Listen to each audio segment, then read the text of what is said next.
নমস্কার বন্ধুরা, জানা হোমিওপ্যাথি চ্যানেলে আপনাদের স্বাগত জানাই। আশা করি আপনারা সবাই ভালো আছেন। আজকে আমি একটি গুরুত্বপূর্ণ হোমিওপ্যাথি মেডিসিন নিয়ে আলোচনা করব।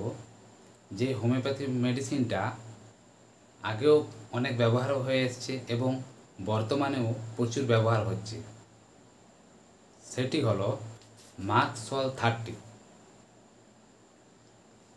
মার্কসল 30 আপনারা দেখতে পাচ্ছেন।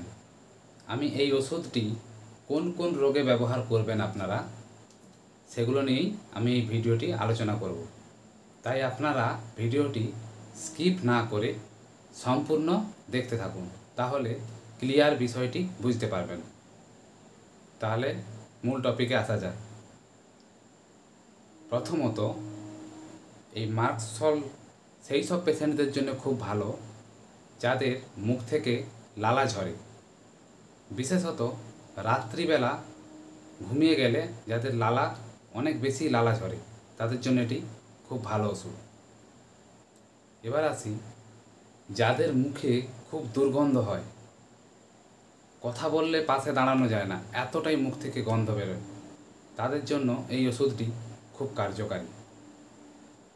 এবার বলি, যাদের মুখে দেখবেন ঘা হয়, অনেকের মুখে গালের ভেতরে গোল গোল দাগ হয় লাল বর্ণে, যে ঘাটি খুব ব্যথা হয় এবং তার সঙ্গে জ্বালা জ্বালা করে, বারবার জিভ দিলে দেখবেন প্রচুর জ্বালা জ্বালা করে। মুখে এই ধরনের আলসারের জন্যে, এই ধরনের ঘা আলসারের জন্যে এই ওষুধটি খুব কার্যকারী। এবার আসি স্কিনের, যাদের স্কিনের চুলকনির সমস্যা আছে, এই ধরনের স্কিন বিশেষত রাত্রে খুব চুলকোয় যাদের, তাদের ক্ষেত্রে এই ওষুধটি খুব কার্যকারী।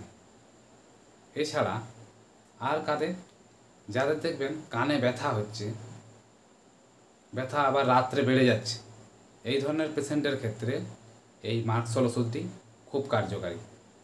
এবার বলি, এই ওষুধটি আপনারা কিভাবে খাবেন, এর ডোজটা বলি। আপনারা এই মার্কসল 30 পোটেন্সিটা মাথায় রাখবেন। 30 মার্কসল 30 2 ফোঁটা করে সারাদিনে 3 বার খাবেন, তাহলেই দেখবেন খুব ভালো রেজাল্ট পাবেন। আশা করি বন্ধুরা ভিডিওটি বুঝতে পারলেন। যদি ভালো লেগে থাকে প্লিজ সাবস্ক্রাইব করে দেবেন। ধন্যবাদ।